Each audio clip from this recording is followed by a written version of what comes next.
when Walking Dead characters died in the first several seasons. No. No, not.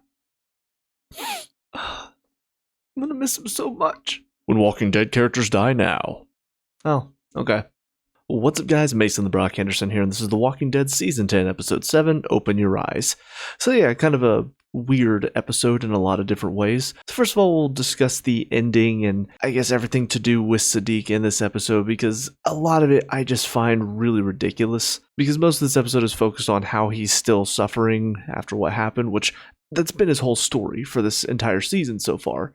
It's just he's still going back, flashing back to everybody dying at the end of last season. And so we have more moments of him dealing with that, but not talking to anybody about it, even though Rosita's trying to get through to him. He's still just avoiding the topic altogether. Also some weird moments between him and Rosita, like the weird awkward flirting that's going on between the two of them, where she's just like, yeah, come on, join me. Father Gabriel's not a jealous man. It's just very weird dynamic that they have going on here. You just have several moments of that throughout the episode. You have one moment where all of a sudden it looks like he has an idea of what might be causing all these people to get sick, something to do with the water, and then he goes to look at it, has a freak out. So I don't know exactly what came to his mind in that moment to check on the water, and I don't know if him freaking out is supposed to be like whatever he had in his mind, whatever thought he had, it wasn't the problem, and so that's why he flipped out.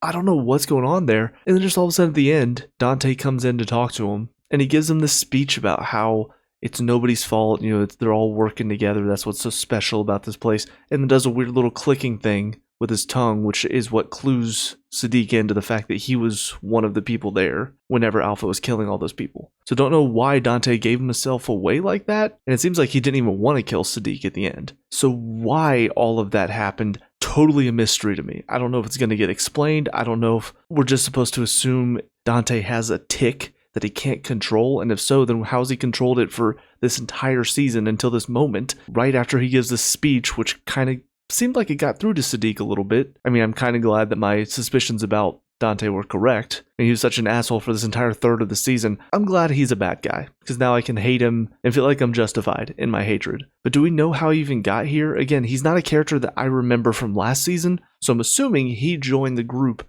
sometime in between the two seasons. So are we just supposed to assume he snuck in? Did he pretend to be somebody who needed to be saved, and they picked him up and he joined that way? Also, as I've said multiple times, a lot of the Whisperers follow Alpha because they believe in her cause. They believe she's committed to the cause. He's seen Lydia. He knows she's there. He hasn't changed his mind at all. We saw Gamma's reaction to it. Carol realized using Lydia might help turn the one guy, I don't remember his name now. So is Dante just that crazy where he's like, nah, I don't care that she didn't kill her daughter. I still believe in her for some reason. So this just raises more questions than it actually answers for me, even though now I kind of get the sense he's probably the one who's poisoned all these people, make it look like a sickness. Obviously, he's the one that killed the guy and then blamed it on Siddiq, saying, oh, you put the hemlock in the bag. But there's still so much about his story and his motivations that don't make any sense. Again, with the mindset of a lot of these Whisperers think Alpha has killed Lydia, and that's why they're willing to follow somebody as crazy as her, because they think she believes in this and they want to believe in this as well. It's like the leader of a cult whose whole thing is we must worship goats and goats are a holy being. If any of their followers saw them eating goat, they'd probably start to question. Even if they're a very devoted follower, if they see the leader going back on their word, not following the same principles that they're expected to follow, they're going to change their minds. They're not going to continue to follow them blindly. So why does Dante continue to work for Alpha, despite the fact that he sees how good it is in Alexandria, despite the fact that he sees that Lydia is still alive? There's just too many questions here that I don't think any of this makes sense. And also there's the one weird line from Siddiq where he says every time he looks at Dante, he sees Enid. I don't know why that is. That kind of felt like a weird out of nowhere line. I don't know why he reminds Siddiq of Enid. Also, it feels weird that Siddiq didn't know that Dante was the guy that was holding him until just now, since one, I'm pretty sure that's part of why he was looking at his mouth earlier this season, because he made that connection that, wait, your mouth looks like the mouth of the guy that was holding me. Also, he spoke to him. He said, open your eyes, in the barn where they were all getting killed. So how did he not match the voices? There's just a lot about this that doesn't make any sense. And keeping on the theme of things that don't make any sense, Carol using Lydia to show some of these Whisperers that Alpha does not practice what she preaches, it's a good idea. Lydia's reaction makes no sense. Oh, you used me to show them that my mom lied to them? You're just like her. how? Like, don't get me wrong, I could understand Lydia being a little frustrated that she was just getting used by Carol, but how is Carol showing the Whisperers what her mom is lying to them about? How is that the same as her mom forcing people to kill their children, forcing people to leave others, their loved ones behind because, oh, well, they're weak? How is that the same at all? I just don't get it. I feel like this is just manufactured tension that just comes out of nowhere. There was already tension there because Lydia did feel out of place. So many people didn't want her to be there. That tension was already there. Why do you all of a sudden have to throw in this bullshit reason? You lied to me. Kind of. Not really. She said she needed your help. And the way you can help is showing these Whisperers that your mom's full of shit. And that'll get them to stop following her. So why all of a sudden does that leap in logic comes out of nowhere? But it does seem at the very least that this moment did cause Gamma to question Alpha, so hopefully that means we'll see her turn. If she rationalizes her way into still following Alpha after all of this, then there's just no hope for this show. Because again, I look at the Whisperers as a cult, and Alpha is the cult leader. And as long as the followers of the cult see her doing what she's telling them to do, as long as that happens, a lot of them that have bought into this, they'll continue to follow because that's just the cult mentality. But the moment that leader falters, the moment that leader shows they're not doing what they're telling their followers to do, that's when the cult mentality flips. So as soon as Lydia shows up, as soon as they see her alive, that mentality should shut off. And so there's a part of me that worries that some of these followers, they're going to see Lydia. Lydia's going to find the group and be like, hey, I'm back. But they're going to rationalize it in some way, like, oh, you meant killing her as in letting her go to these people who are going to kill her. But then she managed to escape. Awesome. But that'll do it for this one. I'm actually not sure if this is going to be maybe like the end of part 1. Since it's a 24 episode season, they might have split it into sections of 8. So maybe this will be a first mid-season finale. I don't know. But I'll be honest, I'm not looking forward to it as much as I should be. I'll see you guys there in just a sec.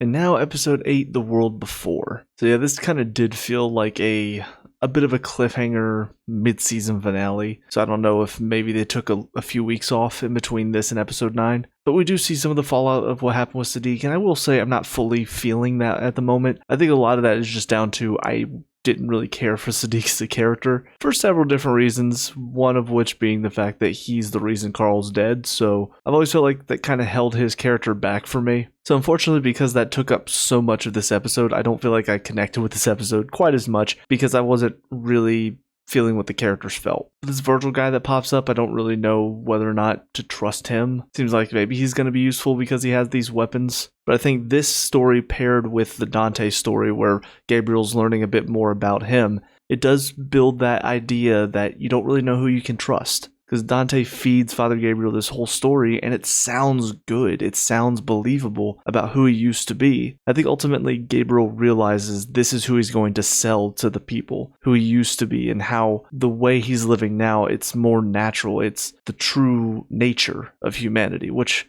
of course is stupid, but that's what he believes and that's why he's bought into what Alpha is selling. So it's a very simplistic reason, but at least they have given him a reason. But Gabriel's decision at the end to stab the shit out of him and take him out, I will say it was not expected from him. But I think he's starting to realize that this group is not one that can just be reasoned with. You know, he's talking about the second chances and sometimes you get a second chance you don't deserve. It's kind of framed that maybe he's going to give Dante a second chance, but I think in reality what he's realizing is that sometimes you don't get a second chance. Sometimes you don't deserve a second chance. When you've done something so awful like what Dante did to Siddiq, sometimes that does show who they are, and nothing you can say will change that. So I think more so his statement of sometimes you get a second chance you don't deserve is more so talking about himself and the people at Alexandria and humanity in general. Dante seems to believe that humans are just these awful creatures that deserve to live amongst the walkers. Then Gabriel sees that the way they're trying to live is a way back to normal life, a way back to normalcy. And then the final story with Daryl, Carol, and the little group they have going to find the herd that Gamma told Aaron about. I don't really know what happened here. It seems like maybe the herd was there and was moved.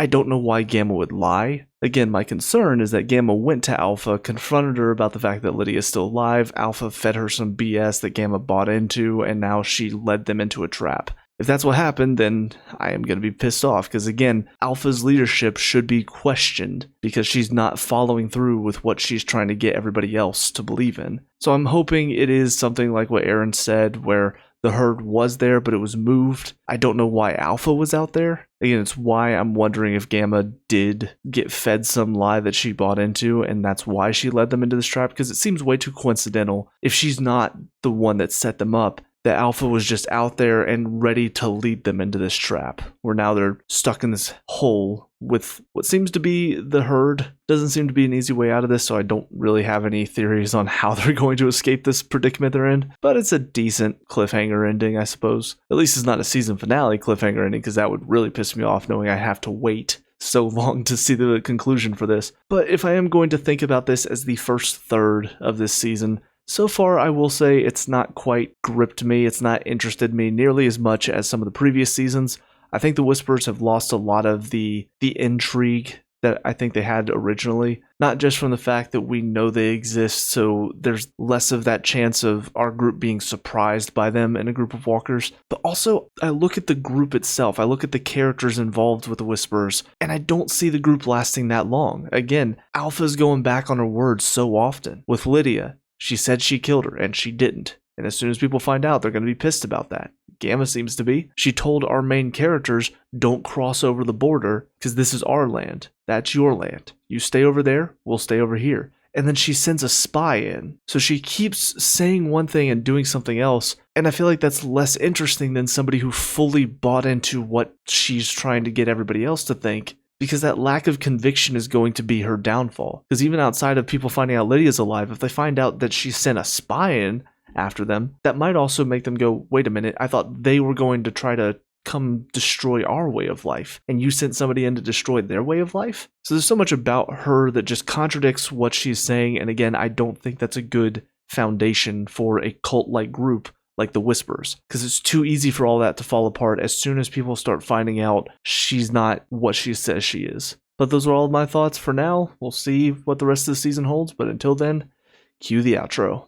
Hey guys, thank you so much for watching that review. I hope you enjoyed it. First and foremost, please leave your thoughts in the comments down below. I love having discussions with people, so whatever your thoughts were, whether you agree or disagree with me, please leave them down below. Obviously, no spoilers. Also, if you did find yourself enjoying this review and you want to see more, please leave a like and subscribe. It really helps me out. I also have a gaming channel as well as a channel where I talk about soccer, so if you want to give those a follow as well, that would be much appreciated. And lastly, if you want to help me improve upon the quality of these channels, I do have a Patreon. All of this is in the description below. With all that being said, I hope you guys have a great day, and I will talk to y'all later.